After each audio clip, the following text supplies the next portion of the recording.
up? Welcome in, everybody. It's rare that we get together on a Sunday, but it's only once a year and only once since 2019 we're doing one of these pods, which is the Oklahoma Sooners are officially in on the bracket, headed to the college football playoff. Not that we didn't know that, but it's officially official. Got the whole Sooners on SI crew here. Well, Brady's actually wrapping presents. So other than Brady, we got the whole squad here. Ryan Chapman hanging out here in more. We've all been working hard all day.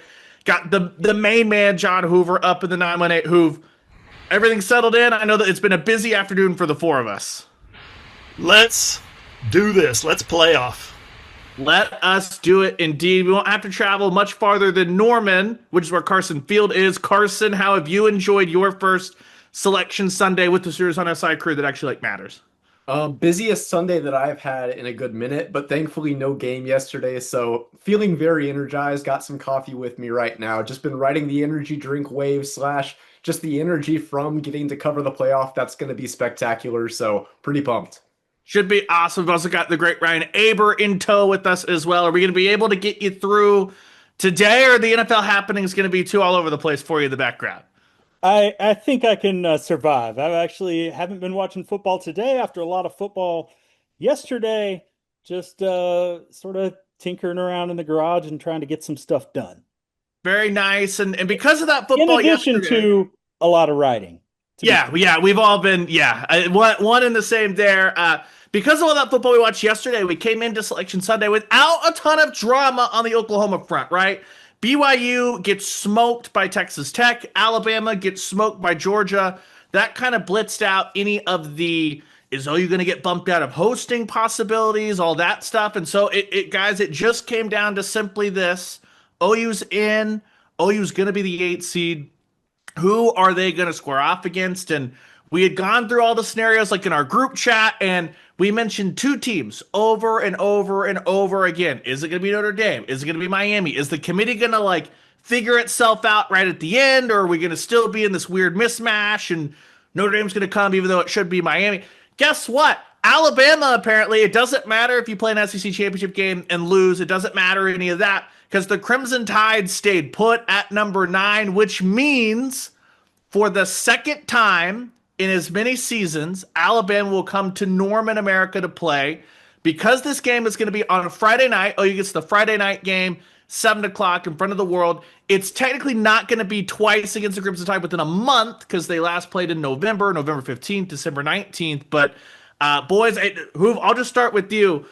It's very, very rarely I feel like I'm genuinely shocked when we get to a Selection Sunday thing. And when Alabama's name came up, much like the Heather Dinnish video, I gasped. I was like, oh my gosh, they're just going to roll with we're going to do the rematch. Okay. Yeah, I feel you there. That's exactly what I was getting ready to mention was Heather's reaction was this right here. And that wasn't my reaction. I was just like, huh, Bama. Okay. I didn't expect that. I don't know. I've tried to domesticate houseflies so I can put them on the wall in the College Football Playoff Selection Committee, and then they can report back to me. This one today told me that the rationale in the Selection Committee room was that we screwed Bama last year. We can't screw Bama again back to back. We can't. Miami did beat Notre Dame head to head. Notre Dame went to the College Football Playoff title game last year. It's got to be the Irish we screw over this year. That's what my fly told me. That was on the wall. I don't know if I buy that, but he's been pretty reliable so far. It's got to be something like that, guys. You know how it is. They manipulate and massage the symptom to get to the cure, right? And it's just like that's kind of backwards. But that behind closed doors, how about we do like the ACC does in their replay reviews? And we open that thing up, and we put cameras on it and microphones on everybody, and then we get to the bottom of what the real rationale is. That's what I want to see. I want to see some transparency on the CFP. The next season, Big here's Brother. the deal. I think their process would change significantly if they knew they were being recorded. And I'm all for that. I've watched more ACC games this year than in a long time, only because of that. The replay review, it would be fantastic. But I think the truth would get lost in it, and they wouldn't even be speaking it behind those closed doors.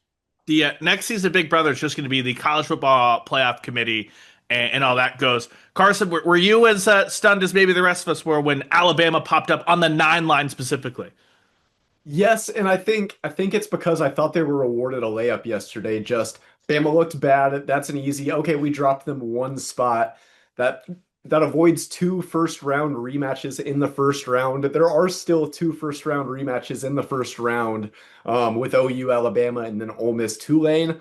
So I thought they would make it a lot different than it looked. I thought they might bump A&M to six, flip them with Ole Miss just based on strength of record, strength of schedule metrics, avoiding one rematch with Tulane there. Then I thought they would, as I said, bump Bama down to number 10, avoid the whole debacle between Notre Dame. Looks like a much better football team than Miami, but Miami won. I thought Notre Dame would come to Norman. I thought Bama would go to, I guess in that scenario, Ole Miss. So a little surprised in how it all unfolded, but it's going to be a heck of an environment. I'm just ticked off Aber because I didn't have to work really hard for the Notre Dame one. The very, very famous photo from the north end zone looking to the south end zone of the American flag, covering the field, the stripe, all that stuff from the 2012 game. I found a really good picture of Sam Bradford looking across the line of scrimmage, barking out an audible when Oklahoma thrashed Miami the last time they were in Norman. And in the end, it's just like, yeah, man, we have a couple of pictures for this thing last year. You don't have to search too hard to be like, oh, the last time Alabama was in Norman, because it was Check Notes senior night a year ago. Yeah, it's crazy. I wasn't maybe as stunned as some of y'all were at that because last year they tried not to penalize teams for making the conference title game. Yes, Alabama got thrashed, but Alabama had beaten Georgia earlier in the year. That obviously enhances their resume significantly. It wouldn't have surprised me had Alabama got left out, but the way it happened, I think the biggest gripe that I have is that last week they said that head to head was a factor with Notre Dame and Miami, and they were in the same group of teams that were being discussed. And I know that they're saying, well, BYU lost, so that took them out of that group, and then head to head.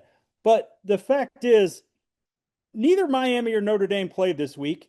Nothing changed in their purview. Heck, not even any of the teams that Notre Dame played certainly played this weekend as well. So it was just madness. I think just more fuel for the conspiracy fire. But I understand why Notre Dame is so upset, not going to a bowl at all, apparently, along with Iowa State and Kansas State. Little different reasons there, but I think in the end they probably got the right teams just based on what happened. Like you said, Ryan, a lot. Miami went head to head; they deserve it if they're right there. It's the process that they got there with that I have a problem with. And this is something that I know Aber, you and Hoover, I believe as well, went and did like the training thing at the very, very beginning, way, way, way, way back when, going into what, the 2014 college football season, which was the first year of the playoff, and that they've Sorry, talked about. I think I did 15. And Yeah, my partner that year was Barry Trammell. Aber, did you do one of those too? I have not done one, but ah, I spent a lot of time talking with Bill Hancock and basically, went through that process.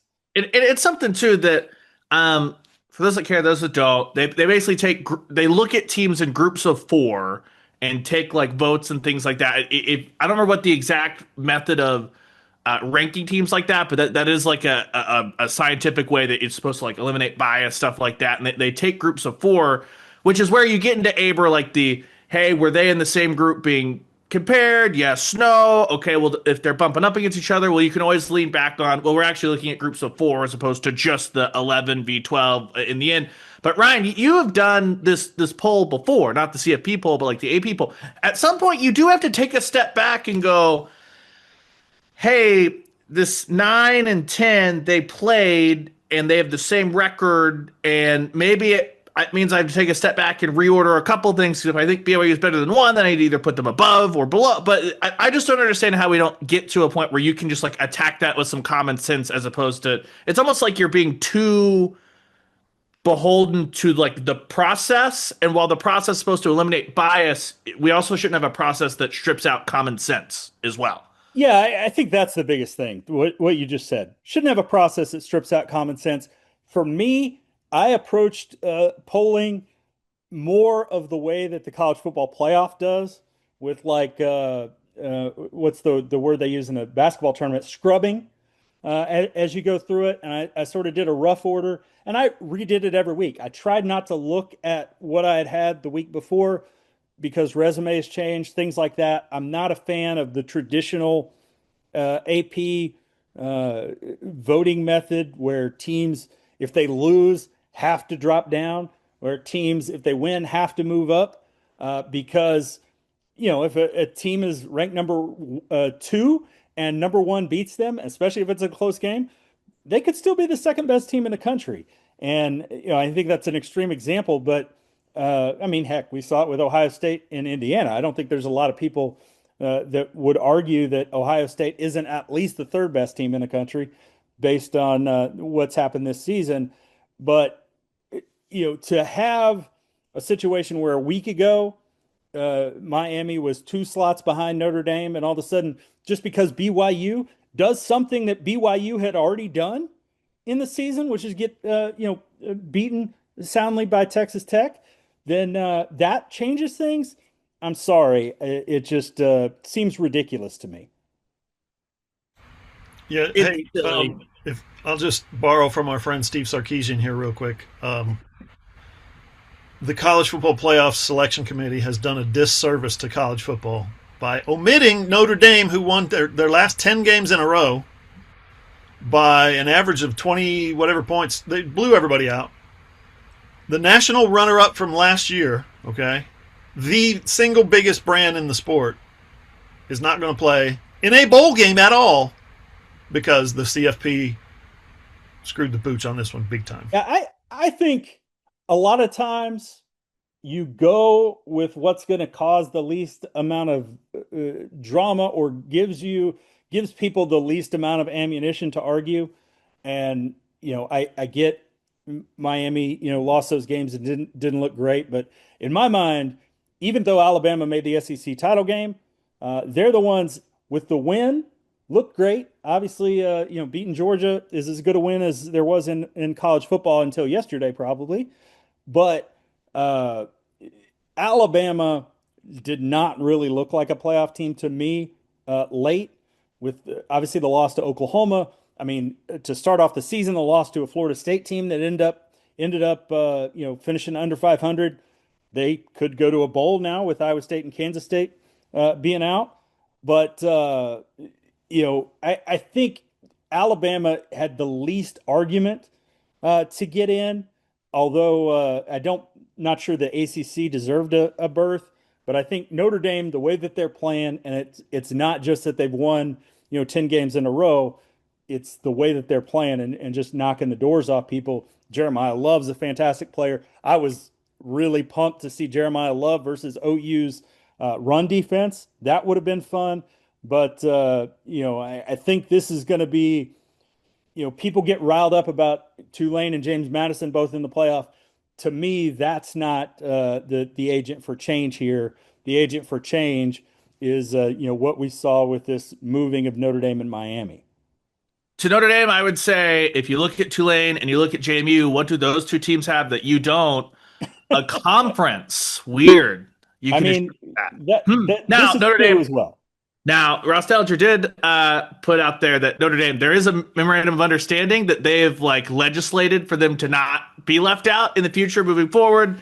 We can dive into that in the offseason. We cover Oklahoma. They're playing that Alabama team that you just talked about, Aber. And that I think is one of the things, regardless of what happened with the committee, the bracket's the bracket. Carson, when you look at it, this Alabama team, as much as we talk about teams changing throughout the years, this Alabama team, Oklahoma already has a win over them, and I know that in the immediate aftermath, when people were yelling about Oklahoma, yeah, yards, we don't care about the points on the board. But this Alabama team does not look the same as this Alabama team that Oklahoma played on November 15th. I was just on Kalen DeBoer's Zoom, just like Brent Venables was asked about Ginger Williams and R. Mason Thomas and Jake Michael, which we'll get to in a second. Kalen DeBoer was asked about, I think I counted up 9 different players that he was kind of pretty dodgy as far as we'll have to see the processes, stuff like that. You look at the -3 rushing yards against Georgia. This looks like an Alabama team that has trended down, and certainly since the Oklahoma game, but they weren't super impressive against LSU, which is a big part of why I thought Oklahoma had, like, a real shot there. Is this maybe the team of the Notre Dame, Miami, Alabama that Oklahoma actually wanted to get in the end? Yeah, I think Notre Dame honestly would have been the worst matchup for this OU team with how dynamic they are in offense. They have a competent defense, even if it's not to the level of a team like Bama's. They still have a good defense. I think Notre Dame is the more complete team than Bama at this point. Bama's weird though, because in the middle of the season, they looked like they could be in that conversation with the best of the best. The offense was playing great. The defense looked really solid against Vanderbilt and Missouri before the injury bug and their season went downhill. So I mean, their peak of the season was really high, and that shows what they can be. But I mean, OU games since, they just haven't been amazing. Ty Simpson's looked more inefficient, which is really shocking considering how good he was in the first 7, 8 games of the year. He hasn't been amazing. Ryan Williams hasn't been amazing. Jeremy Bernard's really been the one constant for them. Um, but I do think it's a better matchup than they would have gotten with Notre Dame, certainly. Miami, it kind of depends on what version of Carson Beck you get on that day. Is it the version that throws 4 picks or the one that throws zero and 350 yards? So that one could have gone either way, I think. But if I'm a Sooner fan, I think I like this matchup. It's the big question every year, John, that we get to stuff like this. You want to be playing your best football in late December, early January. Alabama has a chance to reclaim this, but right now it might look like that they peaked during that stretch of what was it, 5 straight games over five straight ranked wins, or whatever it was that Yeah. they ran through in September and early October. Yeah, that's. I was going to mention that when Ryan Aber said they have the least argument, they also have in one way, one really good way, they have the most argument to be in the playoff field because of that 5 game winning stretch, unprecedented, never been done before. 5 straight weeks, ranked teams beat all 5 of them. That's pretty impressive, and I think that's the best we've seen from Alabama all year, including the win over Georgia, obviously, because boy, they didn't look like the same team when they played Georgia last night. They did not look like the same team when they played Auburn. So I don't know. We'll see. We'll see where these teams have come from. Carson, you mentioned Ty Simpson. I think Oklahoma did something to him. I think Oklahoma changed him because he was leading the nation in efficiency and he was the front runner for the Heisman. And here comes Oklahoma, and it's like pick, fumble, and all of a sudden he's a different quarterback. I thought that was interesting the way that played out down the back half of the season. And Aber, that was something too that again I just came from the Kalen DeBoer Zoom. That was one of the it was one of the delicately worded questions, but basically to Kalen DeBoer, it's like, hey, have you had a chance to conference with Ty Simpson and try to what's the process like of starting to rebuild that confidence? Because I think Hoove's exactly right. That's a guy that doing everything at the line of scrimmage, so decisive, in command of everything. Suddenly you start to see a little bit of a crack against Oklahoma with the turnovers. Then last night, part of it was because he was under a ton of duress against Georgia, but he was making bad decisions under duress with errant passes, whether it ended up being an interception or just some dangerous balls or some balls that like are close to intentional ground. I think that we've seen maybe the worst of Ty Simpson since the Florida State game, since Oklahoma maybe put some stuff on tape that he's not great dealing with. Yeah, absolutely. And with their offense, their inability to run the ball consistently, I mean, at least Oklahoma has John Mateer, who's able to run and change a little bit of dynamics there with what defenses have. It's not the same for Ty Simpson, and when that rushing game isn't there, it exacerbates problems in the passing game. And I think that's what we saw, what we've seen out of Alabama over the last month. I mean, what they finish with last night? -3 rushing yards, I believe. So this is a good matchup, I think, for Oklahoma, but you can't let him get his confidence back early. It's a long time away, in some ways, but I think just looking toward this game, I think it's going to be big for OU to get started early, keep the fans fired up, and not let Ty Simpson sort of gain his footing, because if he does, then we've seen that he's got the talent to be able to break free for some things. And obviously, when you've got Ryan Williams and Jeremy Bernard out there, you've got a chance to put up some big numbers. Getting I started mean, early. even against Oklahoma, or he put up fairly big passing numbers, just had a couple of mistakes. Yeah, and something you mentioned there though, Aber, the fans. And it's something I wanted to get to as well. We all know this. This is not like a. I wonder what it's going to be like on December 19th. It's going to be loud. It's going to be rocking. We know this. And here's something that if you head to the website by the time this is out, Oklahoma Sooners on SI.com, the place to be. The great Brady Trantham rolled through something that I know that we have all talked about, whispered about, something that's been just like yelled at amongst Oklahoma fans in the past. Buckle up. See if any of these sound familiar, boys. The Sugar Bowl that was played New Year's Day, 1950 against LSU. That was in Louisiana. The 65 Gator Bowl against Florida State. The 68 Blue Bonnet Bowl against SMU. Back-to-back Orange Bowls against Florida State on New Year's Day in 80-81. Sun Bowl in 81.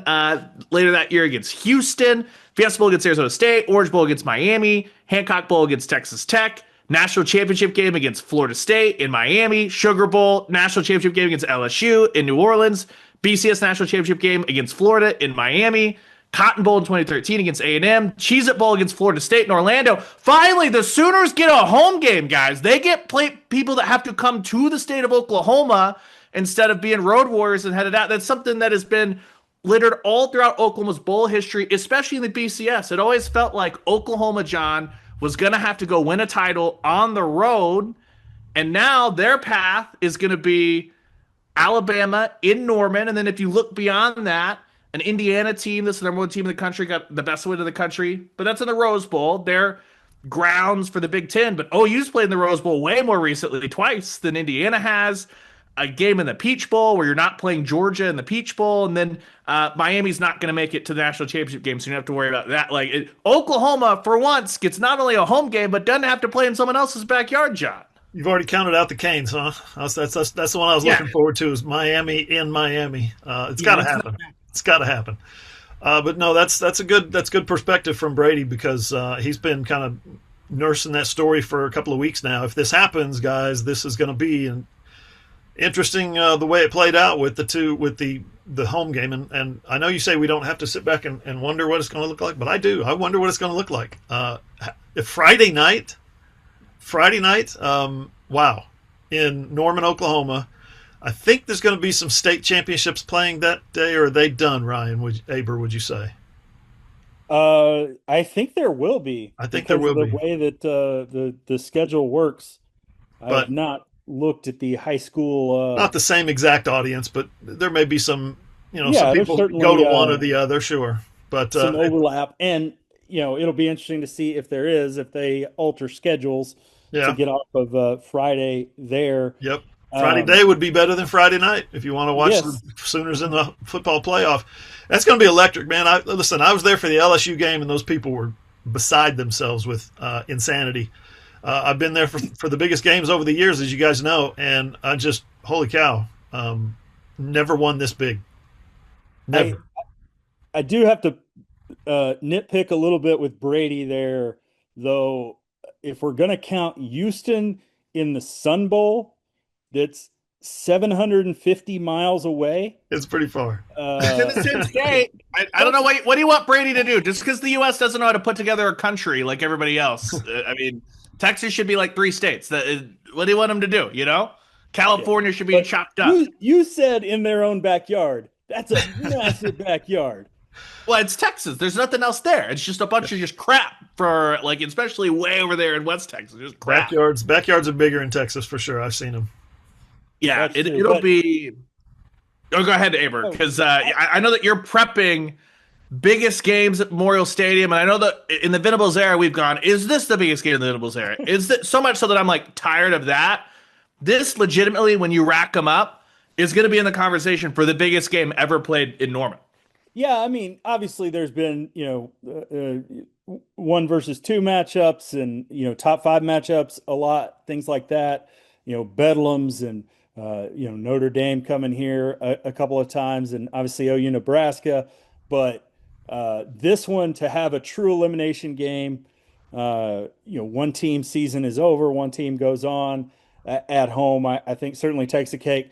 I was going to ask, Hoove, who's been around this thing even more than me, what the most electric atmosphere at Gaylord Family Oklahoma Memorial Stadium has been. I looked to that OU Notre Dame game, the same night that James Harden got traded Yep. away from the Thunder, as probably the that felt the biggest atmosphere wise coming to Norman. But this one will be off the charts for sure. I would say the 2008 Texas Tech game immediately jumps to mind.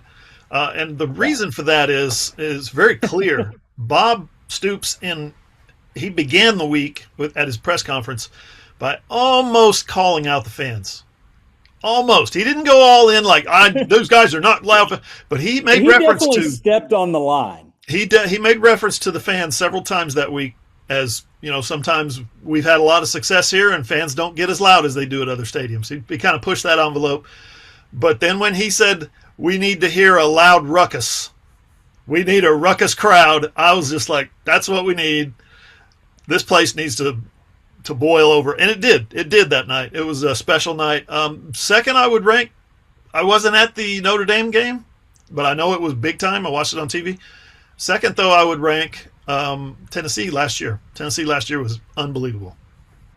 Hey, maybe you talk about that Texas Tech game. Maybe get Danny O'Connor to come down for maybe a live performance of Jump Around. Come on down. That would be fun. He lives here in Tulsa. Exactly. You just ride down with you, Hoove. I love it. I'll take him by all the little gas stations I stop at and all that stuff. But here's the issue. That's Wisconsin's song, and everyone will get yelled at till the end of time, despite the fact that Wisconsin's irrelevant right now. It'll be really interesting though, Carson. You've been on the field for all these ones this year, certainly in the Alabama game last year. I think what Hoove mentioned is correct, that in the Big 12 era, Oklahoma's fans outside of the Notre Dame game, that game's like the exception, since like 2004 on, have needed to be called out to deliver the biggest of big time atmospheres. Generally, or they're like waiting for like D.D. Westbrook to get decapitated in Bedlam, and then it like ramps up. That's not really been an issue in the SEC. Certainly, like actual games in Norman helps with stakes and things like that. But you go back to the Michigan game this year. I remember you talking about that one being super electric. The end of the third quarter, start of the fourth quarter against Ole Miss after Xavier Robinson kind of got loose. I'm expecting just absolute chaos and carnage until the in-stadium PA stops everyone and plays shout and tries to make sure that only the 80-year-olds in the crowd are catered to. It just killed that off the playlist. Play young people music and let the students be loud. But that, not everyone can run a big-time stadium like OU can. Yeah, no, it's got to be the biggest that it's been all year. Since joining the SEC, this probably could be the biggest game ever played in Norman, like you said, Ryan. I do think that the elevated competition playing SEC teams week in, week out helps. I've been really impressed, and I'm spoiled to have been to a lot of really good college atmospheres. For only having just over 80,000 seats, it is a loud venue. I would expect it to be dang near at its loudest against Alabama. This is a team that OU kind of has their number for how prestigious of a program Bama is. OU's got them beat at this point, and Bama can't really figure them out. So I think that plays a part into it. OU wants to keep building this mantra as giant slayers. I think it's going to be popping. It should be a ton of fun. And like we said, we've seen this before. So, guys, I want to play a game of fact or fiction with you guys when it pertains to Oklahoma and Alabama. This year, 23-21. We've heard you guys have read all the like stupid national narratives where it's like, I understand that like yards and stuff when you're trying to do a deep dive, at some point the score has to matter. So in case anyone forgot, Oklahoma actually won that football game against Alabama in Tuscaloosa. And there were some key moments, some key facts, figures, stats, all that stuff. And I want you guys, we'll rattle through them all here. Was this real? Is this something that's going to be able to be replicated on December 19th? Or was that maybe an artifact of one particular game and Oklahoma needs to overcome that in another area of the game? Because that's something that might level out. The first one, obviously, a big thing in that game. Oklahoma wins the turnover margin. They win that in a big, big way. On one hand, you can say, and I probably agree with you to a certain extent, that turnover luck is kind of random at times. But I tell you guys this: Brent Venables and Kalen DeBoer have matched up twice at Oklahoma and Alabama. Oklahoma has won the turnover margin 6-1 in those two games. Two pick sixes, one by Kip Lewis a year ago, one by Eli Bowen. Hoover, I'll start with you, but this will go to everybody. The turnover margin, is that fact? Is that something real? Is Oklahoma going to win this turnover margin again, or is that something that they can't really rely on that and need to rely on something else on December 19th?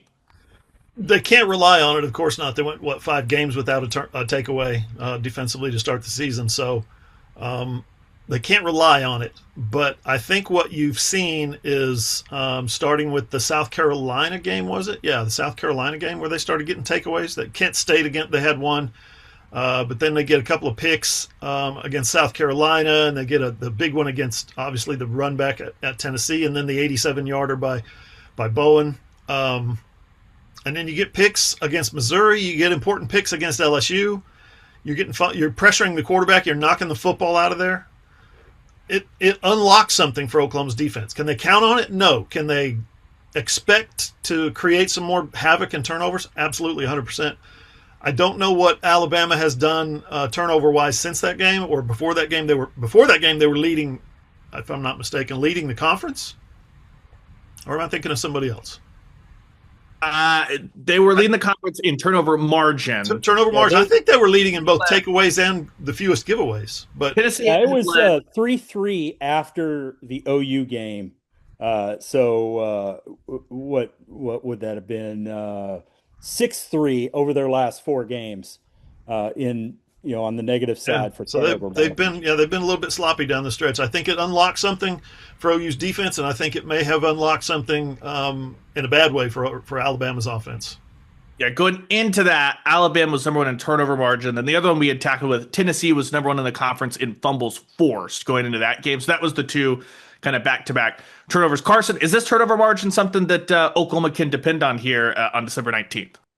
I'm with Hoover in the sense that you can't rely on it, but if the Sooners do win the turnover battle, I think they have a very good chance to win this game. With how good the defense is, how not great the offense has been, they still have a dang good kicker, and they've shown that given short fields, they can be more efficient, lean a little bit more on X Robinson.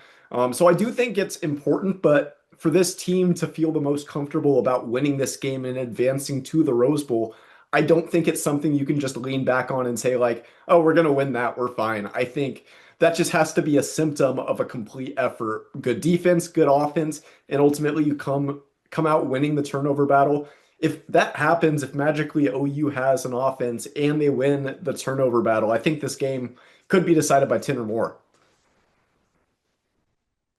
Yeah, I think it's going to be close. I think I would be sort of surprised if OU sort of runs away with this thing just because Alabama has plenty of talent. I think Kalen DeBoer is a really good coach and will make some adjustments. I think for me, I look for Brent Venables to mix some things up, bring some different pressures, things like that. That was so big in forcing those turnovers, not just the guys who got the interceptions, but the way that they were able to force those things. For me, the biggest question is which John Mateer do we see? Do we see the John Mateer that is smart and just sort of manages the game and avoids turnovers and lets the defense do their thing and do enough? Or do we see the John Mateer that we saw some in the last game where he tries to force some things and put some balls in bad positions and creates turnovers the other way? So to me, that's the biggest key to that question of who wins the turnover margin there is the OU offensive side. Yeah, I would say you can't maybe rely on the touchdowns. I think Oklahoma's going to force turnovers, though. If R. Mason Thomas can get back into this one, and that's something that Brent Venables said, no Gentry Williams. Gentry Williams has had shoulder surgery. He's out. Venables was pretty mum on Jake Michla or R. Mason Thomas, though I would say Oklahoma has full faith in Jake Michla being back. I can tell you that is he obviously was dealing with the Venables labeled as an infection that took him to the hospital during LSU week.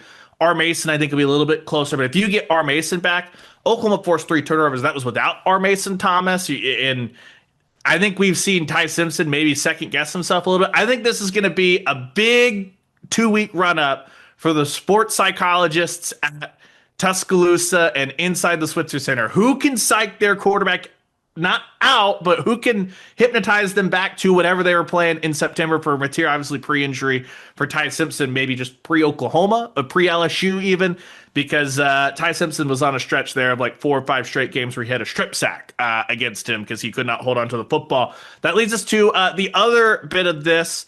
The thing that Kalen DeBoer was asked about, number one, was other than the turnovers, what's the one area that you go back to and say, man, this has to turn around? And what he said was starting field position. Oklahoma cratered Alabama on special teams. And a big part of that, guys, was because Oklahoma's rushing defense made Alabama one-dimensional. So, Aber, I'll start with you. We'll go the other way here.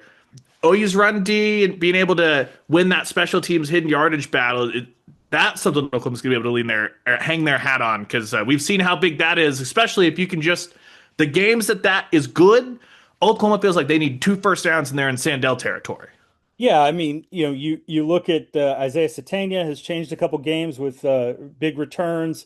They've had some good returns elsewhere, and then obviously this rest of the special teams with Grayson Miller, with Tate Sandell, like you mentioned. Generally, OU is in a really good spot there, and yeah, I don't see Alabama moving the ball much on the ground against Oklahoma. The Sooners front seven has been great all year, but especially against the run. That's why I was really looking forward to that Notre Dame matchup, because Jeremiah Love versus OU's run defense, I think, would have been maybe the most fun thing to watch in the first round. But I think this, if you're OU, you feel really good about this. A team that can't run coming in against probably one of, if not the best run defense in the country. If you make Alabama one-dimensional, those turnovers can come much more easily. The mistakes, and again, even if your offense isn't great, and Brent Venables talked about this today, their offense hasn't gained a ton of yards or whatever, but they've been able to have success at certain points, and especially take advantage when the defense puts them in really good positions. And if they're able to do that, then they've got a really good chance of heading to Pasadena. Yeah, I agree with that. I think that this run defense has shown time and time again how good it really is, and that I think the best example of that was how they played against Missouri. Ahmad Hardy, obviously, arguably the best running back, maybe second behind Jeremiah Love, but one of the best in the nation. They were excellent in stopping him. Granted, Missouri couldn't do much throwing the ball, so they didn't have an option to have another dimension with their offense, really. But stopping him in that game forced so many punts on their own side of the field and really gave OU good field position multiple times. We have a kicker as good as Sandell that's huge. Obviously, that one drive that started from about the 35-yard line, OU cashed in for a touchdown to Giovanni Gibson. So just shutting down the run can be huge. Even if Ty Simpson, even though he's in kind of this rough patch, he's going to hit his throws. He has some stars at receiver. So they're still going to get theirs in phases of this game, even if OU plays at its best defensively. But stopping the run, playing efficient special teams, I do think goes a very long way. So DeBoer wants he would choose better field position, you said, Ryan, over being able to establish the run, being able to get 4 yards of carry? He had talked about that. The question was like turnovers, obviously, that's the number one thing. But other than that, what sticks out? And the first thing he just went to was starting field position and what that did as far as setting up Oklahoma's offense, and also the flip side, putting them in holes, which I think that like if he had talked longer, the next thing would have been like, and if we're a little bit out of ours, then maybe we could have thrown some different looks to run the ball. But that was where he kind of now that makes sense, because if the field position thing is a little bit wonky because they fumbled a punt return and they give the football right back to them after a big long flip of the field, so that's a little bit skewed. where if I were him, I would really want to be able to run the football, but I don't know if you can count on doing that because against Oklahoma, only 4 teams this year have surpassed 100 yards rushing against OU. 4 teams out of the 12 that they played, and of those four, only 2 of them went over 120 yards, and that was Texas and Michigan. So that should tell you right there. And nobody went over 146. Michigan was the season high all year at 146. So that should And a tell you lot of right those there. came on one run. 75 of those came on one run. That's right. That's right. So you take that, one simple run fit on the first play of the third quarter out of the equation, and you're looking at Michigan under 100 yards, and that'd be 9 out of 12. So good point, Ryan. But the whole thing about, I guess maybe just the fact that he answered with, well, if I could flip one thing, it would be field position, tells me that he has no intention of running the football or being able to run the football successfully, and he's basically given that card up. He's laying that card down, saying, you can have it. We're going to try and be better at throwing. We're going to try and be more explosive in the return game. We're going to try and be more aggressive in takeaways and things like that. Yeah, I think the thing with that is Kalen DeBoer feels like it's much more likely that they can create better field position by limiting returns, things like that, getting explosive plays themselves on special teams, things like that, than running the football. I think Kalen DeBoer is smart enough to realize maybe that's a lost cause and don't chase ghosts a little bit with the running game. They sort of are sort of like OU's offense. It's different, but they sort of are what they are at this point. You just got to work within the confines of that. You'd love to be able to run the football, but there's nothing that Alabama has shown that says that they'll be able to do it. And it leads to, I think, maybe the biggest question in this game that's not like X Factor stuff, which we'll get to here in a second, which is Oklahoma's rushing attack actually was better than Alabama's this week, and they had 0 yards while the Crimson Tide had -3. But the most important thing for Oklahoma's rushing attack is that 2 guys, Xavier Robinson and Torrey Blaylock, were hopefully in the training room all week long, getting every treatment imaginable, which the way that we've kind of heard those 2 guys work, you have to believe that that's what's happening. John, when you look at it, is simply 3 weeks more health for Xavier Robinson and Torrey Blaylock going to be enough for Oklahoma to find that running game that they had in the second half against Ole Miss and had against Tennessee before Xavier Robinson went hobbled? Or is this going to be much like the first time, Oklahoma not going to be able to move the ball on the ground against Alabama, and it's going to be all on John Mateer's shoulder when Oklahoma's not putting the ball in the end zone on defense or something like that? I don't look for necessarily a big game by specific just because he's healthy. He's going to Xavier Robinson's healthy now, so he's going to tear up Alabama just like he did last year. I think Alabama's defense is a little better than that. I think it's going to be more of what we saw in Tuscaloosa, which is run by committee, run the football when you can with the quarterback. Keep the clock moving, shorten the game a little bit. Don't pressure the other team's quarterback. Take away the football, capitalize on takeaways and field position. But offensively, just play smart, play conservative. Don't throw the ball into coverage. Don't throw the ball when you see someone in the opposite jersey standing in front of your receiver. Avoid what you did 2 weeks ago against LSU and John Mateer and that running game, such as it is, patchwork, if you want to call it that, should be fine. Now, having said all that, we've seen what Xavier Robinson can do when he's healthy against an Alabama defense. I'm not saying it's not going to happen. It could. Yeah, I wanna see a lot of just versatility in the run game. John Mateer using his legs. He's looked better at that in recent weeks. Get the ball, mix it up between Blaylock and Xavier Robinson. And then also utilize those short passes, whether that's a screen to Robinson or Blaylock, a short pass to Satania or Burks. Just finding easy outlets of the running game like screen passes, short passes, RPOs. And just find ways to keep them guessing because Bama probably knows at this point the deep ball hasn't been consistent. Even the intermediate stuff hasn't been consistent.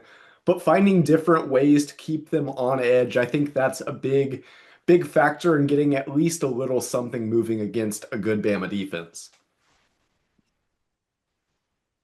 Yeah, I mean, I think you look at OU's running game. Yes, You need more out of Blaylock and Xavier Robinson, Blaylock in particular. You need more there. But even if they're able to get the same thing from Xavier Robinson that they got in the first game, and you're able to add Blaylock with a little bit even. He had 4 carries for 1 total yard, and he got 4 yards on one. So the other 3 carries, not good at all. There, if they're able to get something where you can just be able to stretch a drive or two, it doesn't have to be every drive. You can just stretch a drive or two, then you feel a whole lot better about what you got coming there. It's funny looking back and at the first game, the stats. Had the longest run for OU in that game. Isaiah Satania, a 21-yard run there. So, like Carson said, mix things up a little bit. Do things that allow you to stretch the field in some different ways to keep Alabama honest a little bit defensively, where they can't just tee off on John Mateer. It's going to be a lot of fun. I'm excited to kick off this, what would it be, technically 12-day build for between now and that Friday night primetime game. The other thing I'm really excited for, guys, we know that we have seen all the stuff. It was mostly national people who decided they were tired of yelling at the committee for the Notre Dame Miami thing, so they decided to invent that like somehow Oklahoma should not be in the college football playoff. And every Oklahoma statistic for the year has been put out there by Chris Felica, like morons that just do power ratings instead of actually like watching football games.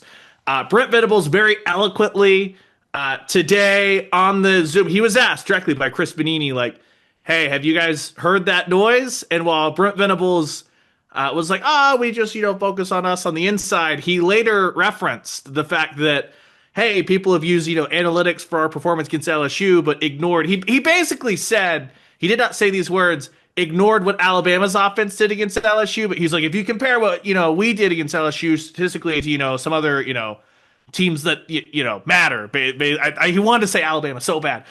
He's clearly heard the noise. If you've watched any of the post game stuff, whether it be from Tennessee, why is this game at night? Because the Sooners are in town. The Alabama 1 shot, 1 kill, that kind of stuff. We know that Brent Venables, master motivator.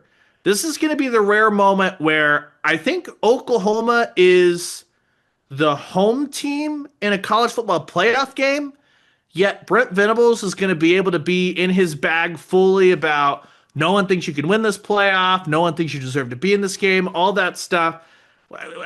It's hard to quantify, but what are you expecting, Hoove, as far as Brent Venables' motivator leading up to this bad boy? I'm going to get my little fly that I've been training to go to Norman and get on the wall and see if he can hear Brent's pre-practice speeches that he's going to say. You're right. He's going to be digging down and he's going to be pulling stuff out. He might pull out that number that I threw at him on the conference call today, where I said, you've been on teams that have played in rematches before, conference championship games, but your teams have never lost. What's the secret sauce? And he was like, oh, wow, 4-0. I didn't know that. He said, for whatever reason, we've been on the high side. Okay. He's going to turn that around. He's going to go, my teams have never lost a game in a rematch situation because of guys like you and the way y'all pay attention and the way y'all invest. And I can see him really pouring it on heavy. And the thing about it is this senior class, don't forget, this senior class was his first recruiting class. And you got guys like all these seniors that are here, Kobe and Gentry and R. Mason, guys who have been with him for all 4 years, and they've pulled each other up, they've lifted each other up, they've dragged each other up when times have been tough. Guess what? We go from saying 2 of the last 3 years Oklahoma has gone 6-7 to now we're saying 2 of the last 3 years Oklahoma's gone 10-2. Venables' message has gotten through to these guys. It'll be interesting, Aber, because I don't know if he prepares this stuff or not, but he certainly has pushed the right buttons throughout November at least. And I don't think either when you look at like the Ole Miss game or the Texas game, that wasn't like, oh my gosh, Oklahoma came out flat. What's happening here? That was just Oklahoma couldn't run the ball against Texas, and Ole Miss is like a really freaking good football team. Yeah, I think the way that this team has been able to handle success I think has been one of the biggest differences between this team and some of the others under Brent Venables. They've been able to keep this sort of one day at a time, one game at a time, underdog mentality, even as they all of a sudden, don't become, turn away from being the underdog there at the end. But Chapman going to back to the atmosphere question a long time ago sort of ties in with the motivational theme that you're talking about. How crazy will many men be if OU is ahead when it plays, or in a position where they could go ahead? It won't be that crazy because the old OU fans don't know how to react to it. Simple as that. Many Men, fantastic song for this season. If no one knows the chorus, it's hard for it to hit. The fireworks will be great, but that's I an mean, easy answer, to Aber. be fair, I feel like I'm right in the wheelhouse of early 50 Cent, and I'm almost 50, so you should have a decent amount of people who can go nuts, and we've seen the players just go absolutely bonkers when they play that one. Certainly much better than shout. I was going to say, there's a reason that they keep going to shout, and it's awful, and they should stop. Carson, start talking before I get in trouble with some people at OU.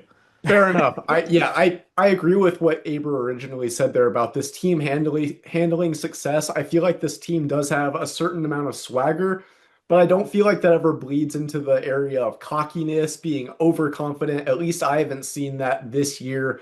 I feel like this team has really learned a lot from those losses to Texas and Ole Miss, games where certain things got exposed, whether that was the run defense defending Wisner, whether that was some of the offense's performance against Ole Miss. I feel like this team is pretty good at shoring up areas that are struggling, even if the general offense hasn't been just a powerhouse, high-flying thing yet.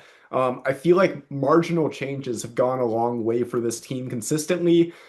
Things that needed to be shored up have been shored up. And that gives me confidence that this will be a competitive effort that we see backed by, as you guys said, a really hyped up crowd.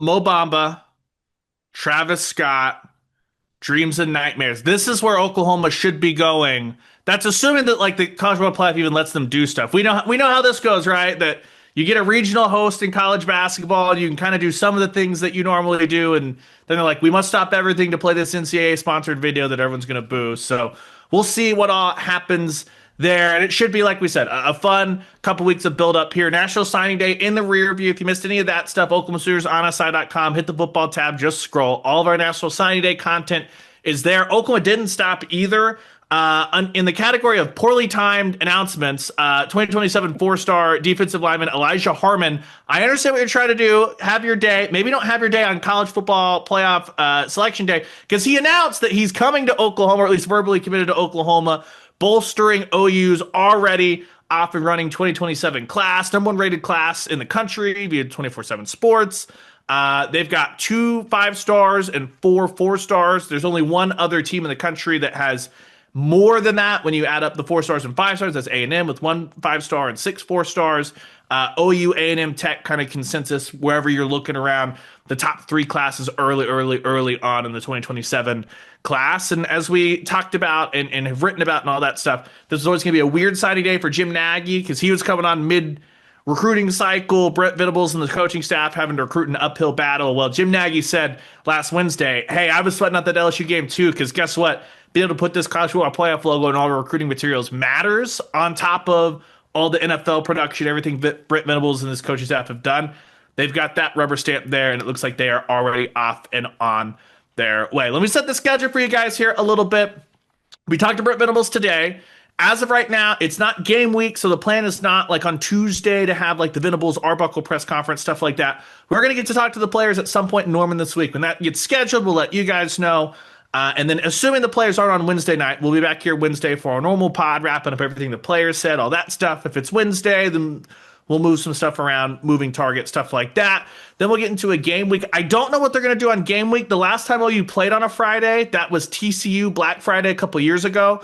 Everything was just moved up a day. So we did coordinators on Monday instead of Tuesday, all that stuff. So As we learn more, we will pass that along to you. But as always, Oklahoma Sooners on SI.com is going to be the place throughout the college football playoff, throughout Oklahoma's run here for all your content. And then as soon as the playoff ends, we'll turn the page to portal season and we'll be out and about in front of everything there on the website, Oklahoma Sooners on SI.com. Before we shut it down, have I missed anything, boys?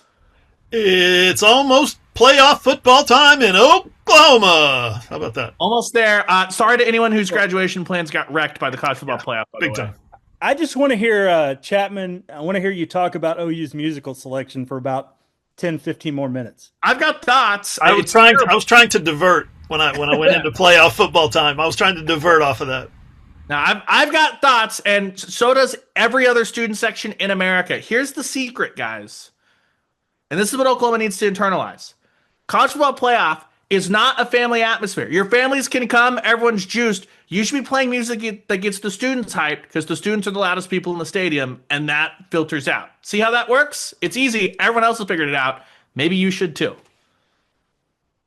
And maybe Oklahoma could have ramp up some atmosphere. But instead, you'll get shout with the phones, and you're going to like it. The spotlights will be cool, though, and we'll have all that stuff. Hopefully, we'll all be there in Norman, obviously. Sounds like we're going to have maybe 2 in the press box now instead of 3. So good job, Brian. Trust me, the people making these decisions, I think that they might rubber stamp that. We'll see. And anyway, the people that do the music are another floor up because, have to be one level farther removed from what's actually happening in America. So got to put them in the ivory tower. All right, that'll be all we've got. We'll be with you all the way through all this playoff coverage. Big thank you to Hoover, to Aber, to Carson, Brady Trantham. You can't see him, but he's in the background slaving away too. Everyone giving up their Sunday to cover this selection show. December 19th, 7 o'clock. Be there or be square in Norman, America. We'll talk to you much before then, but we'll talk to you then as well. See you guys.